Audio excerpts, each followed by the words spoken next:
Salut à tous, alors c'est Frédéric de la Vie. Alors ce soir je voulais faire une petite vidéo que je vais improviser. Alors j'ai pris quelques notes, hein. Je vais improviser cette vidéo sur les adaptations climatiques, ou plutôt les problèmes d'adaptation climatique que peuvent rencontrer certaines populations quand elles se déplacent, hein, au cours des migrations humaines, des fois pour des voyages. Donc je vais parler des Africains essentiellement. Alors, je vais essayer d'aborder d'autres thèmes, bien sûr, hein, d'autres peuples, hein, mais je vais parler d'Africains parce que en France, déjà, il y a pas mal d'Africains, puisqu'on a un pays qui a un passé colonial, donc ensuite on a eu une immigration africaine, donc c'est très intéressant de comprendre les différences morphologiques, les différences physiologiques et les problèmes d'adaptation, hein, de mauvaise adaptation que peuvent entraîner certaines migrations, hein, des adaptations qui, bien sûr, avec le temps, se résolvent, car la nature élimine toujours les plus faibles en général, hein.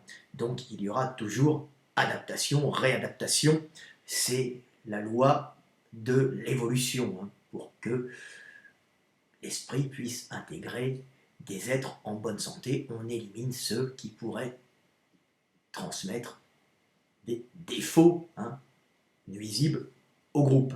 Alors bien sûr, il ne faut pas faire d'eugénisme, hein. Je parle de lois physiques et on va parler un peu des adaptations, par exemple, des Africains, et en même temps de leur adaptation au climat européen. Alors déjà, on va parler de transpiration. On peut s'apercevoir que les Africains, hein, ont, en Europe, rencontrent des problèmes dus justement au fait qu'ils n'ont pas le même mode de thermorégulation. Alors, ils ont le même mode de thermorégulation que tous les êtres humains, mais ils ont un mode de thermorégulation qui est adapté, qui est réglé sur des climats chauds. Alors, je vais parler des Africains subsahariens dans un premier temps, hein. Donc, l'Africain subsaharien, en général, transpire, dans son pays, transpire beaucoup. Parce qu'il peut transpirer beaucoup, puisque c'est un climat en général équatorial, humide, où l'eau est à volonté, mais où le climat chaud oblige l'individu pour thermoréguler et ne pas monter trop en hyper chaleur, hein, pour que l'organisme maintienne une température de 37 degrés, à peu près plus ou moins, hein, il est obligé de thermoréguler en transpirant. Et les Africains transpirent abondamment, mais ils transpirent abondamment d'une façon, euh, comment dire, parfaitement adaptée, donc en excrétant par leurs glandes sudoripares de fines gouttelettes, très fines gouttelettes, hein, de sueur qui vont s'évaporer. En s'évaporant, ça va passer l'énergie, l'agitation moléculaire de l'organisme, hein, des cellules de la peau, des cellules du corps humain, à l'extérieur, au milieu, évitant justement d'avoir une dégradation des cellules, hein, par une trop grande agitation des tissus, on va dire, par une trop grande agitation moléculaire des tissus. Parce que bien sûr, quand les tissus montent en chaleur, il va y avoir une agitation moléculaire qui va progressivement, bah, abîmer la structure moléculaire du tissu et dégrader l'organisme, dégrader la protection, hein, les protections cellulaires. Donc l'organisme risque de se dégrader. Donc, pour ne pas monter en hyperchaleur, hein, pour ne pas trop chauffer, eh ben, l'organisme des Africains transpire et a des glandes sudoripares qui évacuent de la sueur d'une façon très subtile, mais en grande quantité, hein, très fine, partout, qui perlent sur la peau très finement. On ne les voit pas forcément, mais ça permet d'évacuer cette chaleur par évaporation, donc par homéostasie, hein, c'est la règle de l'homéostasie, donc le milieu, hein, a tendance à s'égaliser au niveau de température. Donc si vous êtes trop chaud à l'intérieur parce que vous avez une activité physique, hein, déplacement, vous bougez vos muscles, donc en bougeant vos muscles, le mouvement crée de la chaleur, hein, la contraction musculaire crée aussi de la chaleur. Cette chaleur risque de faire monter l'organisme en surchauffe, donc à ce moment-là, il y aura évacuation par la peau pour passer à l'extérieur et aussi par transpiration pour accélérer, hein, par évaporation de l'eau, pour accélérer cette, cette thermorégulation, cette baisse de chaleur, hein, par évacuation de la chaleur excessive.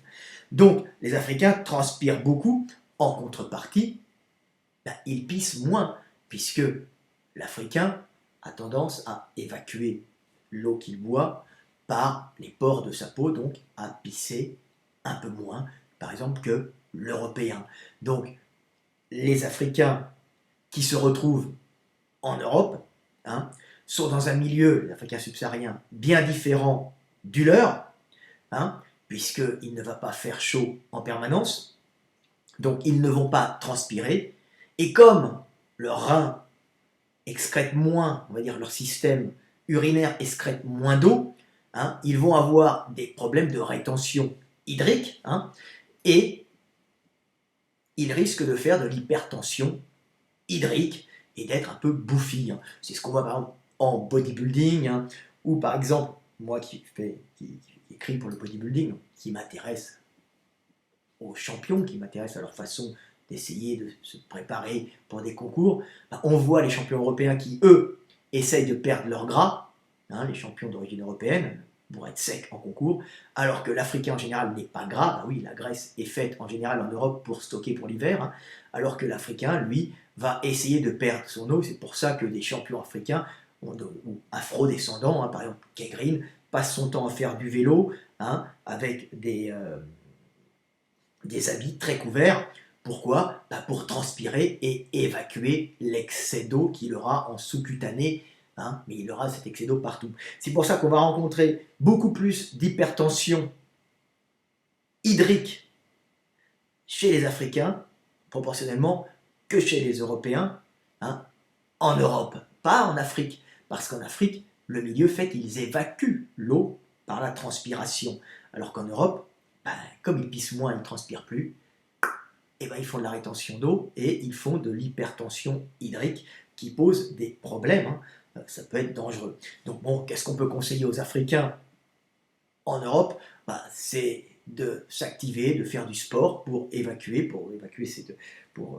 l'excès d'eau, hein, et puis de faire du sauna, hein. Donc il faut apprendre les Africains, vous devez apprendre à vous adapter au climat européen, éviter de manger trop salé, hein, parce que ça va vous poser des graves problèmes de rétention d'eau, rétention hydrique, en risquant d'augmenter votre tension, ça va vous faire de l'hypertension, hein, donc c'est pas très bon pour la santé. Donc conseil pour les Africains, à ce moment-là, faire du sport, éviter de manger salé, et le petit sauna, hein, de temps en temps. C'est pour ça que par exemple moi qui suis en France dans les salles de gym, c'est fréquent de voir les Africains qui vont au sauna et ils passent des heures au sauna en éprouvant un plaisir intense, alors que des fois pour l'Européen c'est un peu dur.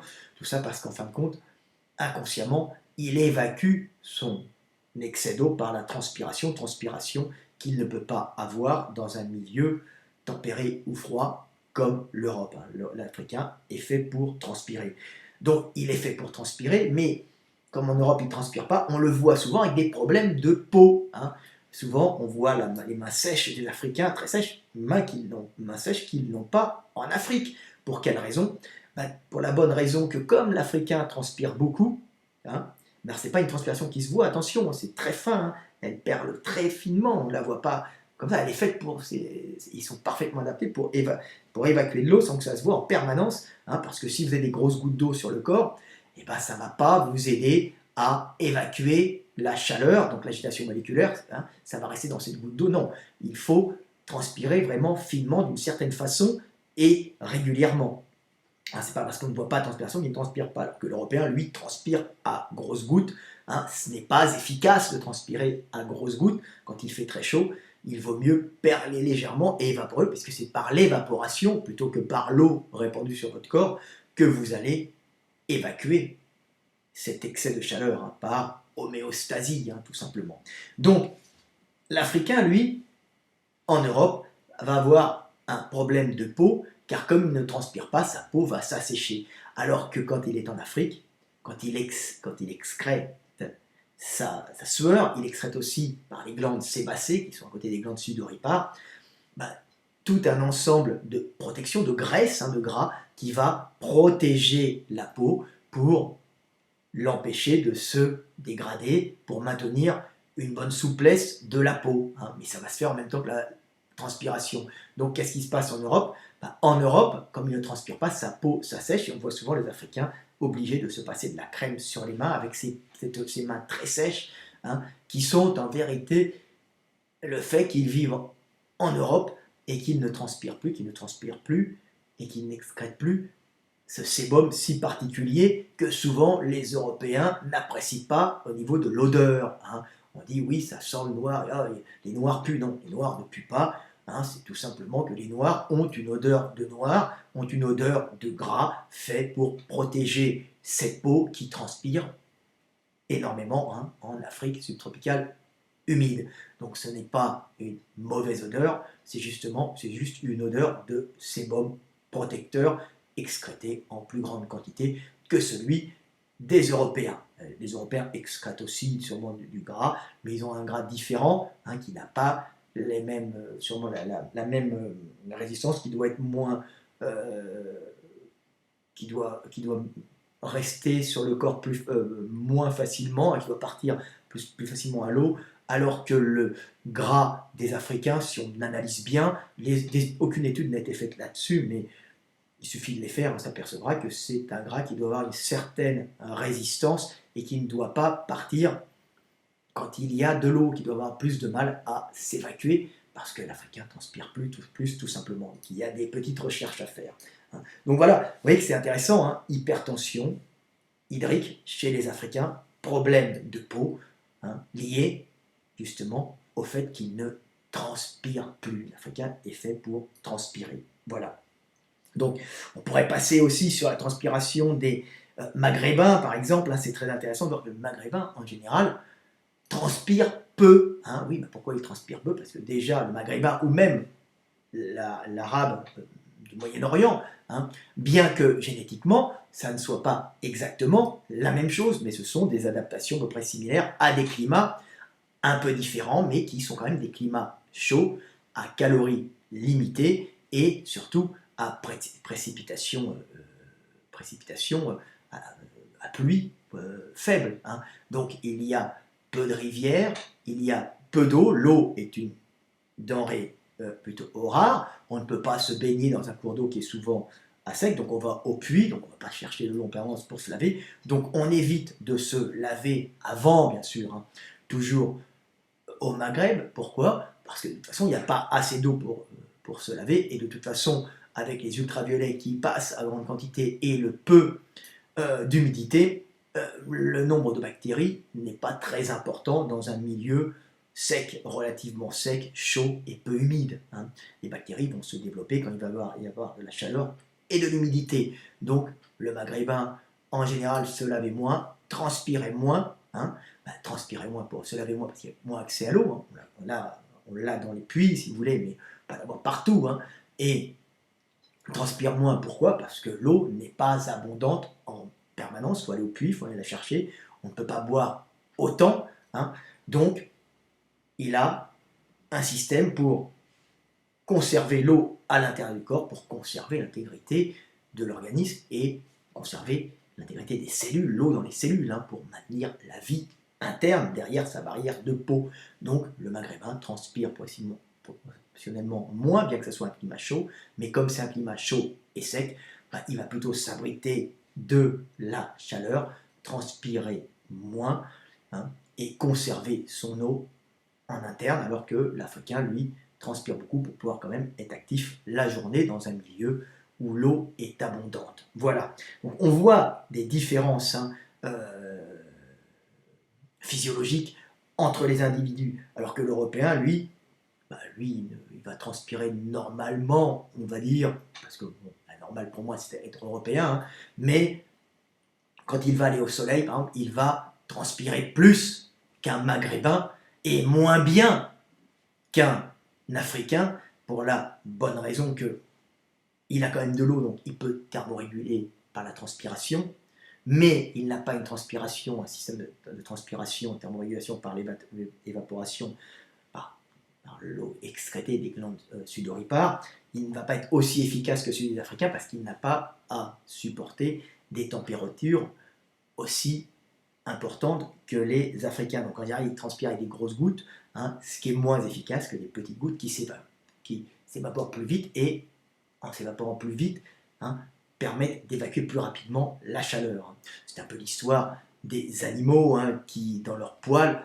transpirent, mais l'eau restant dans les poils, hein, il y a mauvais échange thermique avec l'extérieur, donc mauvaise évacuation de la chaleur par homéostasie. C'est pour ça que le système poil, peau, transpiration est beaucoup moins efficace que le système poil, est beaucoup moins efficace que le système peau, transpiration. C'est pour ça que l'homme a réussi à survivre, car en rentrant en savane, il a progressivement perdu ses poils qu'il devait avoir en forêt, et à partir du moment où il y a eu les australopithèques, Homo habilis, Homo erectus, qui étaient en savane au début, hein, ces pré-hommes, pré-humains et ces hommes se sont habitués en perdant leurs poils et en thermorégulant d'une façon extrêmement efficace, ce qui leur permettait de sortir la journée au début quand les prédateurs sont couchés, parce qu'à midi, hein, les prédateurs dorment parce qu'il fait trop chaud et les poils ne sont pas efficaces, hein, pour permettre une bonne évacuation de chaleur, même en Afrique. Hein, ce sont des protections, hein, bien sûr. Alors, un animal africain a moins de poils, mais quand il va transpirer, hein, l'eau va rester dans les poils, et il y aura une mauvaise évaporation. Hein. C'est l'histoire des chevaux qui écument, donc si ça écume, la sueur dessus, c'est pas efficace. Hein. Il vaut mieux transpirer comme un homme, et c'est un système extrêmement efficace qui a permis aux hommes de survivre en pouvant marcher au soleil la journée en étant des petits singes avec un petit bout de bois qui était quand même vulnérable, hein, mais en marchant en période où il y avait moins de fauves pour aller chercher, hein, à droite à gauche de la nourriture, principalement de la charogne fraîche. Hein. Vous voyez à l'horizon des charognards, et on piquait aux prédateurs de taille moyenne en faisant des kilomètres sous un soleil de plomb quand les gros prédateurs sont allongés. Hein. Donc c'est pour ça aussi que les hommes sont devenus des chasseurs efficaces en suivant des proies pendant des heures sans monter en surchauffe, alors qu'une proie terrifiée qui fuit un prédateur a tendance à monter en surchauffe et son système de thermorégulation est moins efficace qu'un système de thermorégulation humain qui transpire. Bien sûr, il faut avoir de l'eau, il faut pouvoir boire pour pouvoir continuer à transpirer.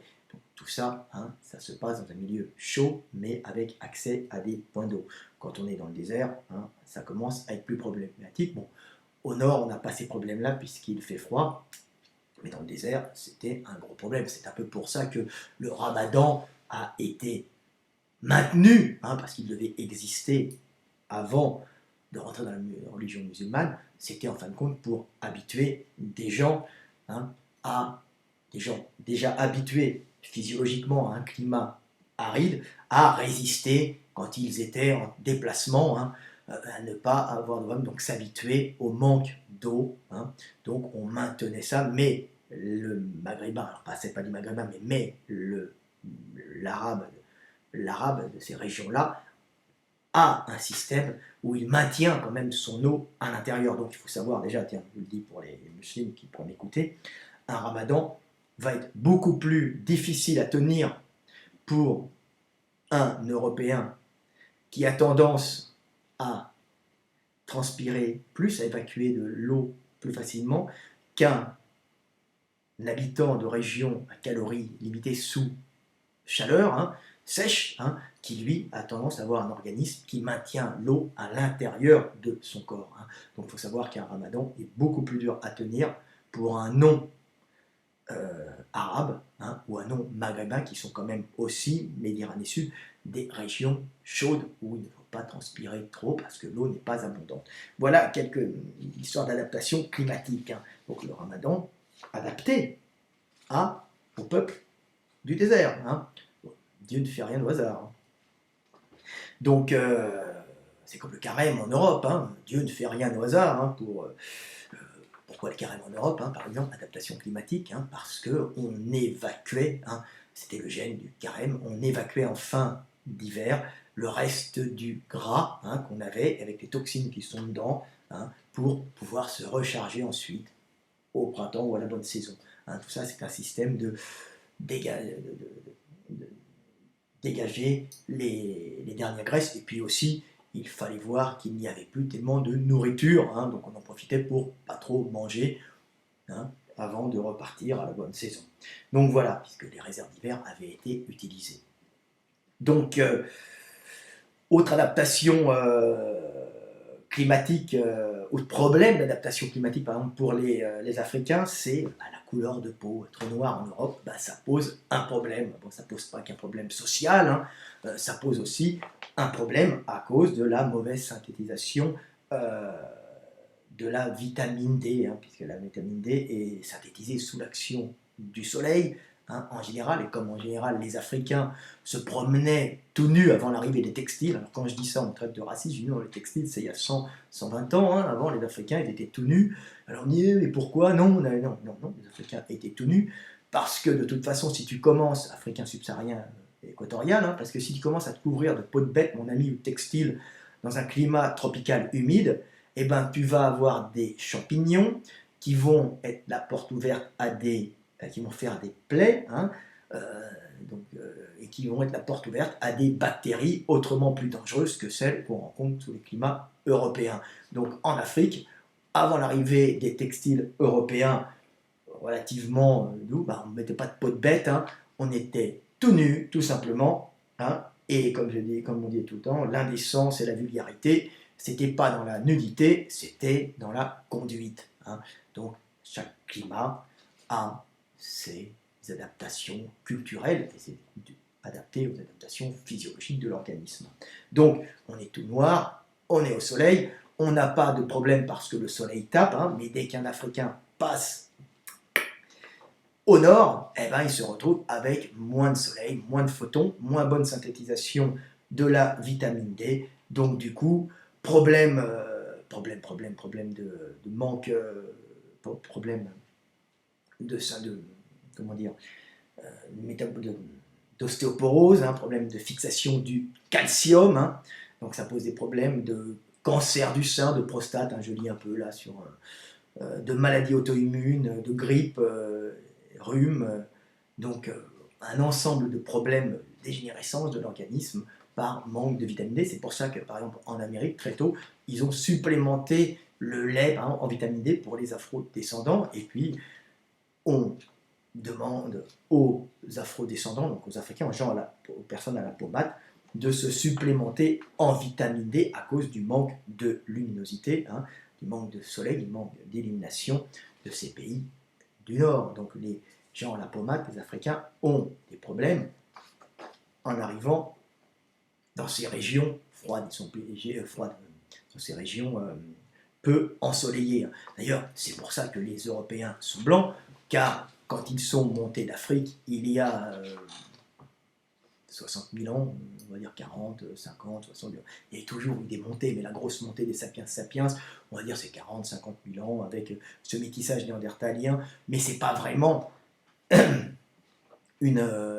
si vous voulez, une montée, une seule montée, hein. Et ils ont eu la chance d'hériter du métissage néandertalien, les Européens, hein, ce que nous sommes nous, hein, nous avons eu la chance d'hériter des néandertaliens qui étaient là déjà, avec les pré-néandertaliens, avec toute l'évolution qu'ils avaient eue depuis plusieurs centaines de milliers d'années, hein, voire 1 million d'années, même des fois avant, hein. Donc on avait des adaptations climatiques au froid, et les néandertaliens, sans être tout blancs, étaient déjà peu foncés, hein. On va dire qu'ils étaient bistres, basanés légèrement. Pourquoi basanés en Europe? Parce que normalement on dit basanés, ben non, les Européens sont blancs. Non, non, non, non, non. Les Européens ont blanchi avec le néolithique, hein, et avec le fait qu'il n'y avait plus assez d'apport de vitamine D dans l'alimentation, qu'on retrouve dans certaines graisses animales, hein, dans certains poissons, hein. Donc par exemple les chasseurs-cueilleurs ont une alimentation plus riche en vitamine D, hein, qu'un agriculteur, donc un chasseur-cueilleur, en général, aura moins de problèmes de carence en vitamine D, même s'il est au nord, donc il n'aura pas besoin de générer une peau plus blanche, hein, bien qu'il la génère quand même, parce qu'il y a peu de soleil, hein, mais ça ne va pas être jusqu'au niveau des blancheurs des Nordiques, hein, qui sont tout blancs, hein. Je regarde mon fils quand il va au soleil, mon fils qui est tout irrité de sa maman viking, hein, il est blanc, il ne peut pas aller au soleil, mais par contre, il synthétise très bien la vitamine D et il pousse à pleine vitesse. Et c'est un grand garçon qui va dépasser son papa si Dieu lui prête vie et santé, hein, en taille,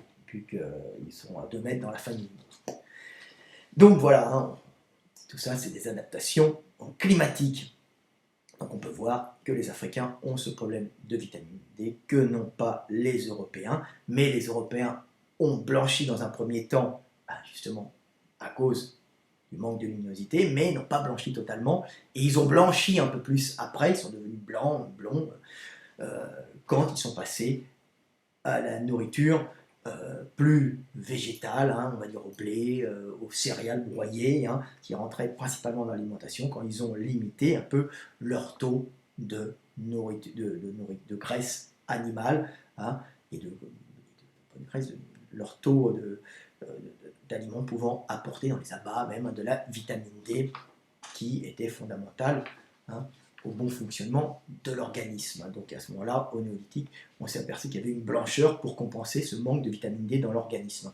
On peut voir ça par exemple chez les Inuits et les Esquimaux. Les Esquimaux, qui sont des tribus qui ne se mélangent pas toutes, hein, vivant près de la mer, sont beaucoup plus bruns de peau, bruns pour déjà éviter de griller au soleil l'été, mais l'hiver, ils ont un hiver qui dure 6 mois, donc peu de lumière, ils devraient faire des carences en vitamine D. Ben non, ceux qui sont près de la mer font, malgré leur brunitude, hein, ils sont très basanés, hein, ben ne font pas de carence en vitamine D parce que la nourriture apportée dans les huiles, dans les graisses des poissons qu'ils mangent et des abats qu'ils mangent, hein, leur permet d'avoir assez de vitamine D, hein, pour pas être tout blanc, pour compenser ce manque de luminosité. Et quand on retrouve des Inuits qui sont plus dans les terres, à ce moment-là, ceux-là blanchissent plus, hein, on va dire ça va être des Esquimaux plus blancs, parce qu'ils vont avoir moins d'apport de graisse de poisson contenant de la vitamine D. Hein.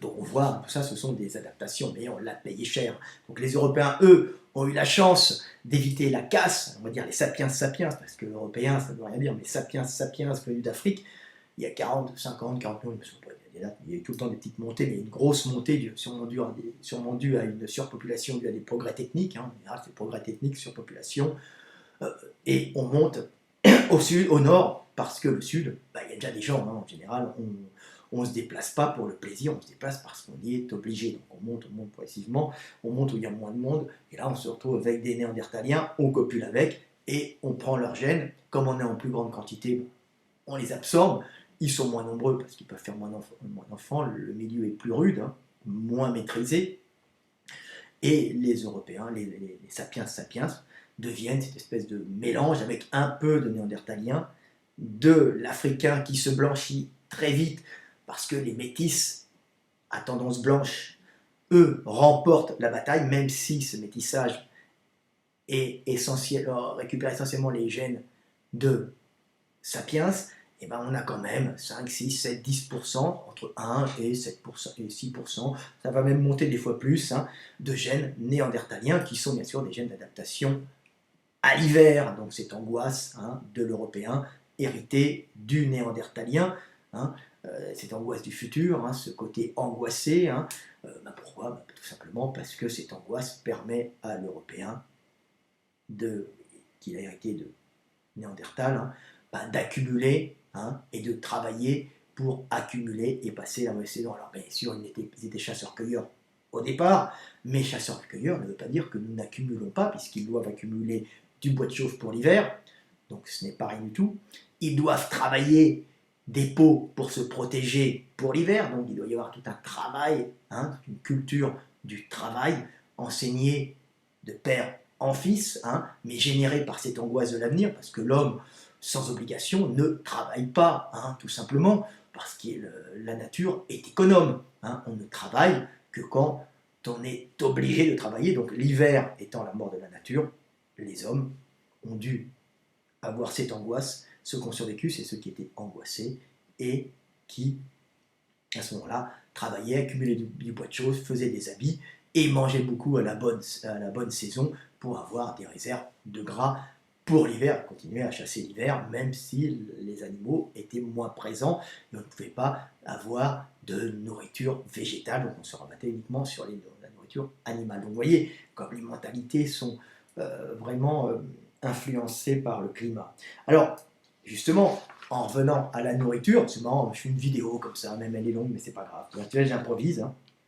On peut s'apercevoir que au niveau de la nourriture aussi, les Africains, par exemple, ont des particularités hein, que les Européens n'ont pas. Alors là, c'est marrant de voir toutes les adaptations hein, et qu'on les paye. Alors quand on voit la mode de dire faut être vegan, on peut être végétarien, oui, on peut être végétarien, on peut avoir l'aminogramme parfait pour vivre, mais il faut savoir que d'un individu à l'autre, les besoins en acides aminés, hein, donc en protéines, varient selon l'origine, hein, l'origine des individus, hein, leur origine, leur génétique et leur origine, hein, l'endroit dans lequel ils ont vécu, hein, et que les besoins d'un Africain ne vont pas être les besoins d'un Européen, comme les besoins d'un Européen ne vont pas être les besoins d'un petit Indien du sud de l'Inde. Hein.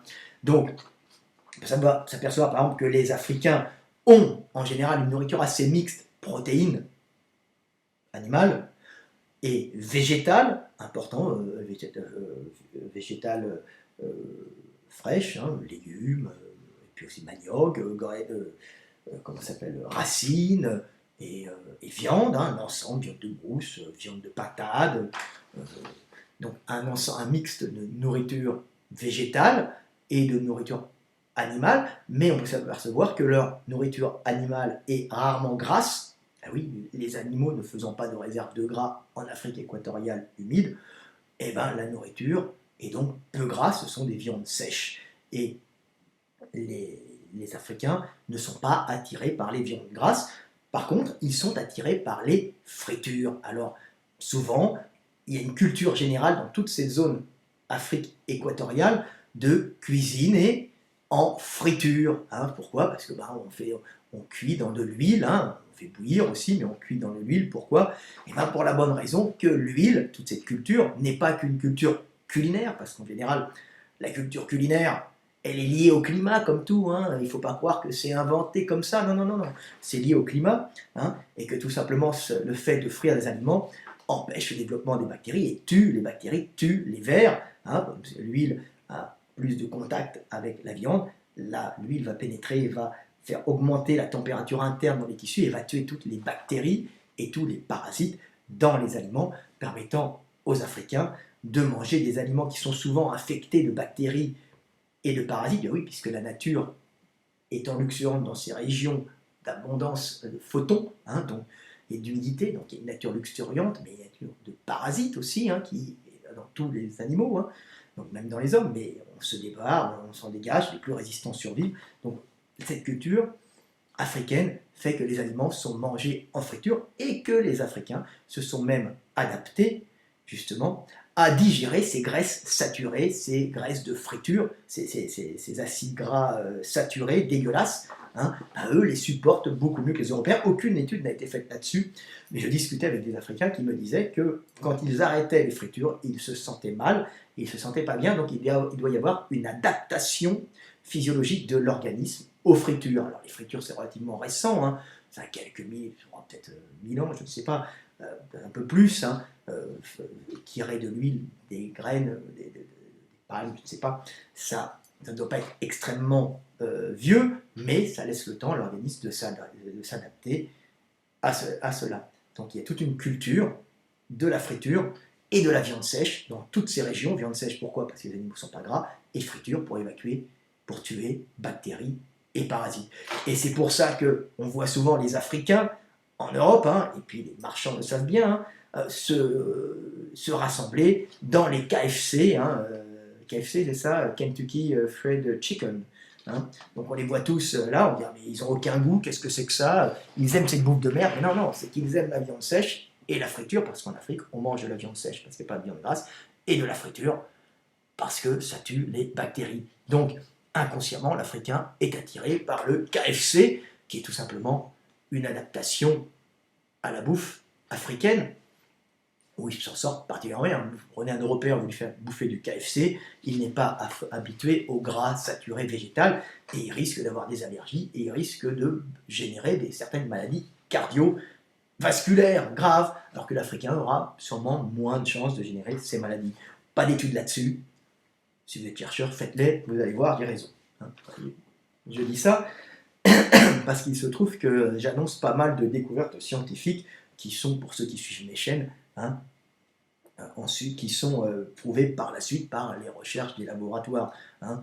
Vous mettrez des petites notes en dessous, ceux qui suivent hein, mes posts, qui suivent mes vidéos, qui suivent mes réseaux sociaux, qui s'aperçoivent quand même que j'ai annoncé une bonne dizaine, entre 10 et 20 découvertes scientifiques en avance de la découverte scientifique. Hein.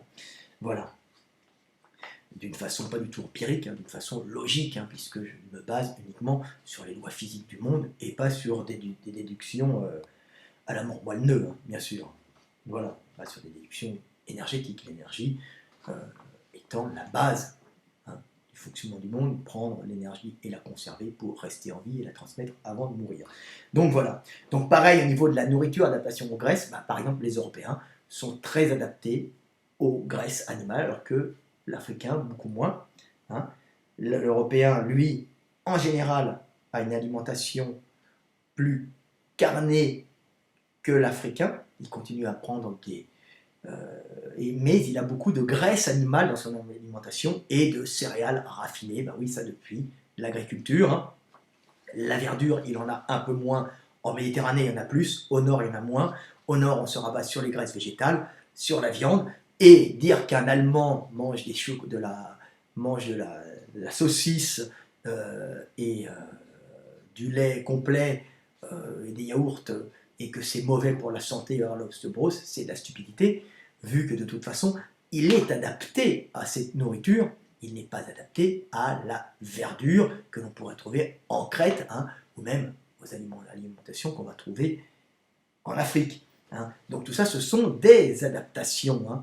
Donc l'Européen, lui, a tendance à mieux digérer le gras et mieux digérer les protéines animales, hein, d'où en général un foie un peu plus gros, alors particulièrement, alors ça, les études ont été faites, hein, et, par exemple les Néandertaliens, on suppose qu'ils avaient vu qu'ils étaient chasseurs-cueilleurs, hein, on sait que les peuples, par exemple les Inuits, hein, les peuples essentiellement carnivores, on va dire, hein, mangeant plus de viande, génèrent en général un foie et des reins plus gros pour évacuer les toxines hein, et pour pouvoir mieux métaboliser aussi les graisses, et tirer l'énergie des graisses. Hein, et grâce au foie métabolisé, le foie et la bile, ça permet de métaboliser le gras, de tirer l'énergie. Hein, je ne sais plus comment ça s'appelle, cette façon de tirer l'énergie du gras. Hein. Donc c'est grâce au foie, donc en général un foie important hein, pour filtrer les toxines et en même temps métaboliser le gras, hein, tout simplement. Donc c'est pour ça par exemple que les Russes supportent sûrement l'alcool, parce que déjà leur alimentation devait être grasse hein, pour tenir l'hiver, donc on peut se douter en plus.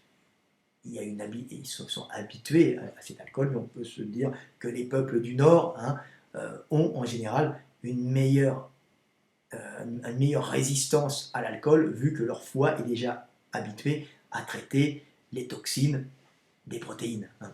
Alors, un truc qui est intéressant, c'est de savoir, par exemple, que la nourriture grasse, avec beaucoup de gras animal, comme on peut rencontrer en Allemagne du Nord, en Europe du Nord, par exemple, même en Hongrie, par exemple, hein,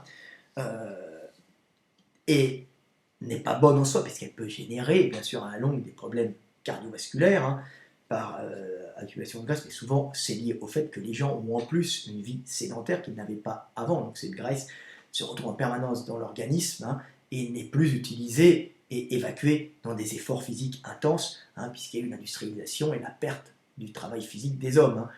Donc on est devenu des employés derrière, des employés dans les usines, et ensuite des employés du tertiaire, hein, quand on n'est pas chômeur, hein, quand on ne joue pas aux jeux vidéo toute la journée, avec une aide sociale pour tenir.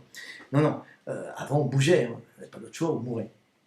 Donc on peut s'apercevoir par exemple que l'Européen, lui, résiste particulièrement bien à cette nourriture, qu'on peut considérer une nourriture de merde, hein, mais qui est une nourriture qui était la seule qu'il avait hein, pour résister, alors que l'Indien, le petit Indien du Sud, lui, si on le fait manger la même nourriture que l'Européen, dans certaines régions, bah, il va très vite se dégrader, très vite faire des allergies hein, du système digestif, et très vite faire des dégradations du système cardiovasculaire parce qu'il n'est pas fait pour assimiler le gras animal et il va vite se dégrader, il a besoin de très peu de gras animal et en général ces acides gras essentiels il arrive à les métaboliser, à les sortir de la nourriture, des végétaux qu'il mange car il est quasiment essentiellement végétarien. Alors il y a des peuplades humaines qui sont presque totalement végétariennes hein, par sélection naturelle, par c'est de l'évolution, hein, qui arrive à synthétiser des acides gras essentiels plus facilement, à les utiliser quand ils sont issus de gras végétal et des végétaux,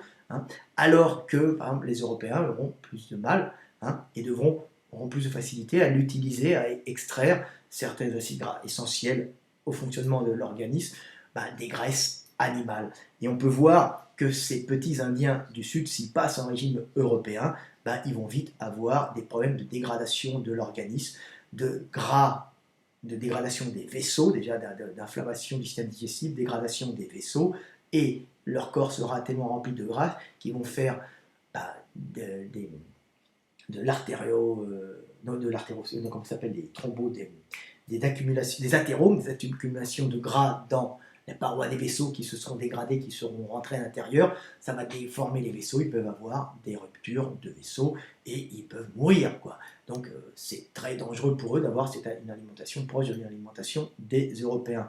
Au même titre qu'un Européen qui voudrait passer végétarien hein, peut des fois avoir de graves troubles de santé par problème d'assimilation de la vitamine B12, hein, manque de vitamine B12. Alors tout le monde n'a pas besoin d'autant hein, de, euh, de protéines, n'a pas besoin d'autant de viande, de nourriture carnée. Hein. C'est très variable selon les peuples. Hein. Il y a des gens qui ont besoin d'un grand apport de protéines, des peuples, hein, et d'autres un moins grand apport de protéines. Tout ça, il faut le savoir, il faut essayer de comprendre qui étaient vos ancêtres et quelles sont vos tolérances et vos intolérances. Maintenant, il y a beaucoup de métissage, donc ça va être plus dur à voir, mais grâce aux tests génétiques, que je n'ai pas fait d'ailleurs, hein, on peut progressivement savoir un peu quels sont les problèmes que vous risquez d'avoir. Vous voyez, on parle de tout, c'est assez intéressant, hein. C'est bien de voir que certains peuples ont des problèmes et que le fait d'être végétarien, par exemple, pour un Européen, ça va poser souvent de graves problèmes, hein, sauf s'il arrive à avoir un aminogramme de bonne qualité en prenant des protéines un peu partout, mais il faudra qu'ils aient en quantité assez suffisante hein, et ne pas en même temps se gonfler d'hydrates de carbone hein, dans cette nourriture végétarienne, car il n'est pas non plus fait pour accumuler autant d'énergie. Hein. Le problème de l'Européen, c'est qu'il a tendance à s'enrober de gras pour passer l'hiver, et s'il n'a pas assez d'acides gras essentiels dans la nourriture végétarienne, il va essayer d'augmenter sa quantité végétale, il va augmenter sa quantité calorique, il va devenir un gros soufflé végétarien, tout simplement parce que pour avoir son bon aminogramme, hein, il devra manger, et ses quantités de gras, il devra manger trop de végétaux. Donc on voit que tout ça, c'est très très très difficile à, euh, à gérer, hein, et qu'il faut en fin de compte essayer de voir d'où l'on vient, qui l'on est, et à ce moment-là régler son alimentation. Hein. Et comme disait un gars très intéressant qui est orthodiète, hein, il disait il ne faut pas regarder, il ne faut pas faire essayer de, quand vous êtes, d'avoir une nourriture paléolithique, ça ne sert à rien. Hein, on n'est plus fait comme nos ancêtres du paléolithique, hein, on n'a plus la même morphologie, la même physiologie du système digestif. Il faut essayer de manger comme ses grands-parents, tout simplement, parce que notre alimentation moderne a changé trop vite et n'est plus trop adaptée au bon fonctionnement de notre organisme. Puis juste, il y a une industrialisation très rapide et notre corps n'a pas suivi. Hein. Donc il faut faire très attention, c'est pour ça qu'on revient maintenant du bio, fromage bio, viande bio, tout ça, ce sont des choses qu'il faut savoir régler tous indépendamment. Donc voilà, qu'est-ce que j'avais encore à dire? Ah, tiens, on va parler un peu des poumons, on va faire une petite vidéo assez longue, hein. Une petite découverte encore que j'avais faite, que j'avais déjà exposée, hein. Un petit truc pour les Maghrébins, justement les adaptations climatiques, hein, qui me disaient, tous les Maghrébins, j'ai des retours, hein, qui me disent, nous on a un problème, on se blesse en hiver, on se pète les muscles. Enfin, oui, il doit y avoir sûrement une mauvaise adaptation, une mauvaise thermorégulation, une mauvaise mise en chaleur des muscles hein, pour homogénéiser la tension musculaire hein, par une bonne un bon échauffement du muscle hein, en hiver. Donc le Maghrébin ne doit pas avoir la même possibilité que l'Européen de chauffer ses muscles, hein, puisque l'Européen est parfaitement adapté à un climat froid. Hein. Donc il avait quoi? Il a des gros mollets et il a tendance à avoir de la vasoconstriction des vaisseaux pour pouvoir irriguer les extrémités et surtout irriguer les muscles des extrémités et maintenir ces muscles dans une température homogène pour que toutes les fibres aient à peu près la même température, puisque si vous savez que s'il n'y a pas une bonne homogénéité de température, une bonne homogénéité d'irrigation du muscle, hein, et le muscle risque d'être tendu d'une façon différente, les fibres musculaires risquent d'être tendues d'une façon différente dans le muscle, et en cas d'effort intense, ça sera les muscles les plus tendus qui prendront toute la charge de travail sur elles, et comme la moitié des muscles n'aura pas la même tension, c'est les muscles les plus tendus qui vont casser ce qu'on appelle une déchirure musculaire, et cette déchirure musculaire peut entraîner aussi une rupture de tendon, puisque plutôt, c'est pas la déchirure, mais c'est la tension excessive des muscles non répartis d'une façon homogène dans le muscle, la partie plus tendue du muscle peut à ce moment-là tirer plus sur un côté du tendon et le tendon va s'arracher progressivement, il peut avoir une désinsertion tendineuse totale, donc à ce moment-là, opération à l'hôpital pour réinsertion. Donc on voit que les Maghrébins, d'après ce qu'ils me disent, hein, tous les retours que j'ai, ont tendance à se blesser en hiver, se déchirer et même avoir des douleurs musculaires en hiver plus importantes que l'Européen, qui lui a un système de thermorégulation et d'adaptation au froid qui met ses muscles en chaleur. D'ailleurs, les Néandertaliens, comme je l'ai expliqué, et là on va passer aux Africains pour voir un peu de différence, étaient très volumineux avec des gros mollets, hein, avec des gros avant-bras, pas pour être costaud, hein, mais pour tout simplement produire de la chaleur quand ils se déplaçaient. Hein. Donc ils avaient des membres peu économiques, hein, mais qui produisaient de la chaleur et qui évitaient justement les ruptures tendineuses pendant le froid, tout en produisant de la chaleur, donc évitant les ruptures tendineuses et évitant aussi les gelures, sûrement par vasoconstriction. Nous, on a quand même, les Européens, hérité de ces adaptations au froid des Néandertaliens. Hein. Mais eux, les Africains, aussi doivent avoir le même problème que les Maghrébins, hein, puisque j'ai connu pas mal d'Africains plusieurs qui se sont arrachés le mollet, hein, il y a le tendon du mollet lors d'un effort en hiver. Hein. C'est un truc classique, la déchirure de l'Africain en hiver, il est obligé de s'échauffer plus parce qu'il n'a pas ce système de thermorégulation des Européens. Mais bon, lui, il est en restitution énergétique grâce à ses grands tendons, puisque ses muscles ne sont pas à produire de la chaleur, donc ils n'ont pas à être gros et volumineux vers les extrémités pour éviter le refroidissement. Donc ils sont tout en tendons, donc en tendons, ce sont des élastiques qui permettent de récupérer l'énergie cinétique hein, lors de la chute, hein, pour pouvoir, lors de la phase propulsive, réintégrer cette énergie qui a été accumulée dans ce tendon, comme dans un élastique, pour pouvoir propulser le corps avec l'aide de la propulsion dynamique, de la contraction musculaire et de la restitution énergétique, de l'énergie cinétique dans les tendons hein, lors de la phase propulsive. Donc les Africains ont de la chance, ils courent en musculaire et ils courent en plus en tendon, hein, donc en élastique, hein, ils rebondissent si vous voulez, c'est qu'ils en fait de grands sprinteurs et comme en général ils ont les jambes plus longues et ils ont les muscles ramenés près du centre de gravité parce qu'ils n'ont pas besoin d'avoir des muscles aux extrémités pour faire la chaleur, ils sont parfaitement adaptés pour la course et ils n'ont pas des lestes de cheville comme les Européens hein, pour être des champions. Comme je disais, le maître est un très grand champion parce qu'il a un bassin surdéveloppé, mais ces gros mollets d'Européens le gênent pour pouvoir avoir la première place, bien il arrive à être un champion formidable grâce à sa morphologie, ses longues jambes et son bassin surdimensionné. Hein. Mais il lui reste encore ce bas de jambes européen qui le gênent. Donc voilà, petite adaptation. Alors, petit truc justement, pourquoi les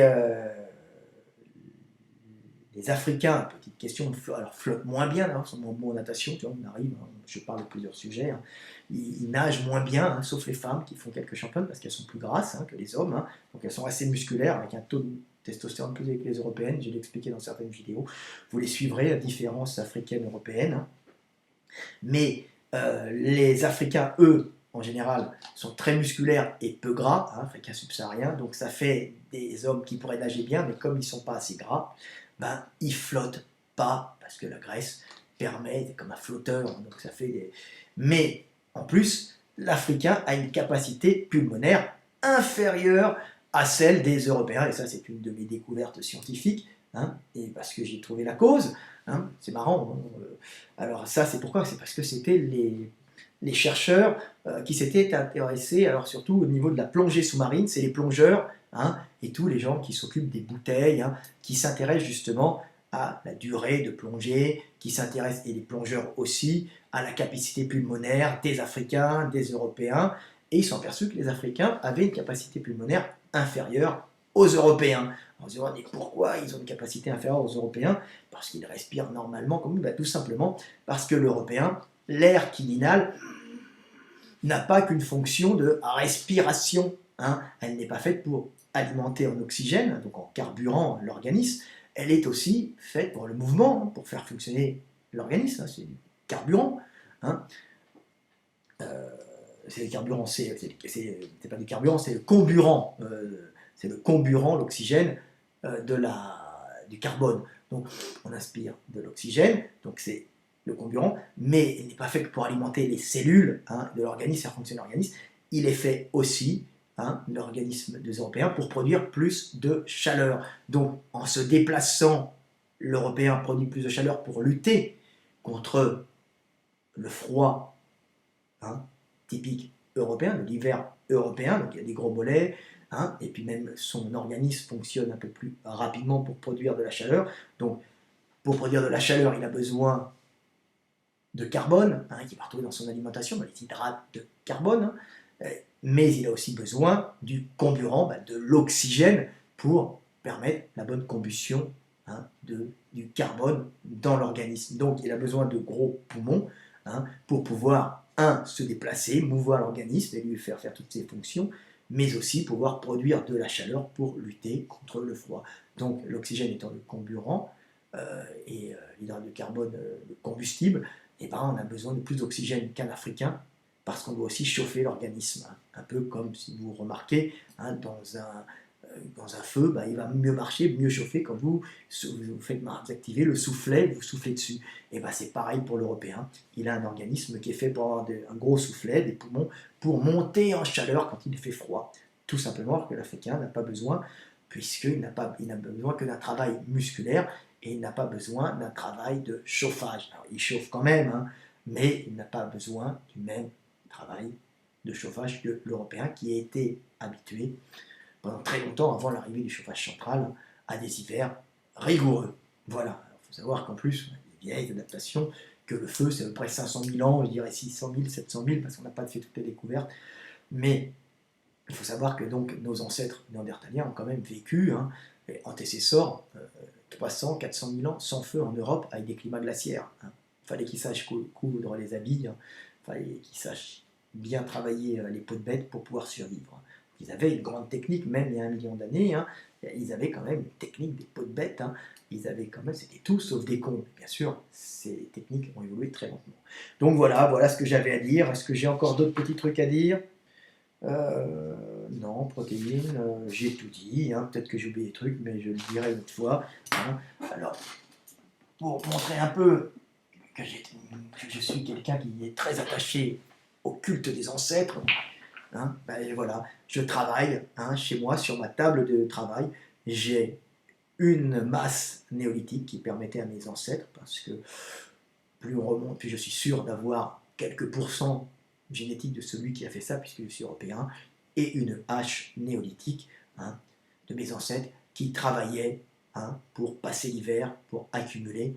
Et cette pierre, hein, ces pierres qui ont entre 5000 et 10 000 ans, on va dire 5000 ans, 3000, 4000, je ne sais pas, 5000 ans, 6000, bah, c'était des pierres qui appartenaient à des gens qui m'ont sûrement laissé un petit peu de patrimoine génétique, et donc par respect pour eux, je travaille et je regarde ces pierres en me disant, ben, je vais transmettre de l'information pour les générations futures, comme vous nous avez transmis des techniques pour rester en vie, pour pouvoir vivre la relation à l'autre et aimer et être aimé à travers la multitude des êtres. Voilà, c'était Fred Delavier, petite vidéo sur les adaptations climatiques, hein, et sur les problèmes d'adaptation climatique. Il y en a bien d'autres, hein. Je pourrais parler des Français, des Blancs qui grillent au soleil en Afrique, hein.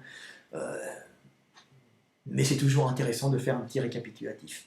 Allez, c'était Fred Delavier, 54 minutes, un peu long hein, cette fois-ci, mais j'avais envie de parler. À bientôt!